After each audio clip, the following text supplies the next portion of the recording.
মা, আমা, আমা। হ্যাঁ, কি হয়েছে? ভোরবেলায় এত ষাঁড়ের মতন চেঁচাচ্ছ কেন? আমা, চোর এসেছিল। হ্যাঁ? কই চোর? কোথায় গেছে চোর? কই চোর?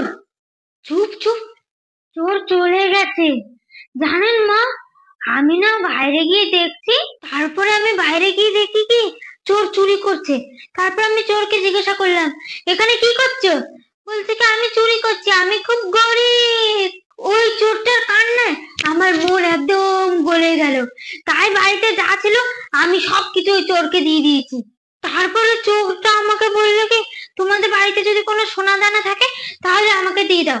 তার জন্য তোমার ওই ওই ঘরে আলমারির মধ্যে বাউটি ছিল না, বাউটি, ওইগুলো সব দিয়ে দিয়েছি চোরকে। এখন বাড়ি পুরো ফাঁকা, এখন বাড়িটার কিচ্ছু নেই।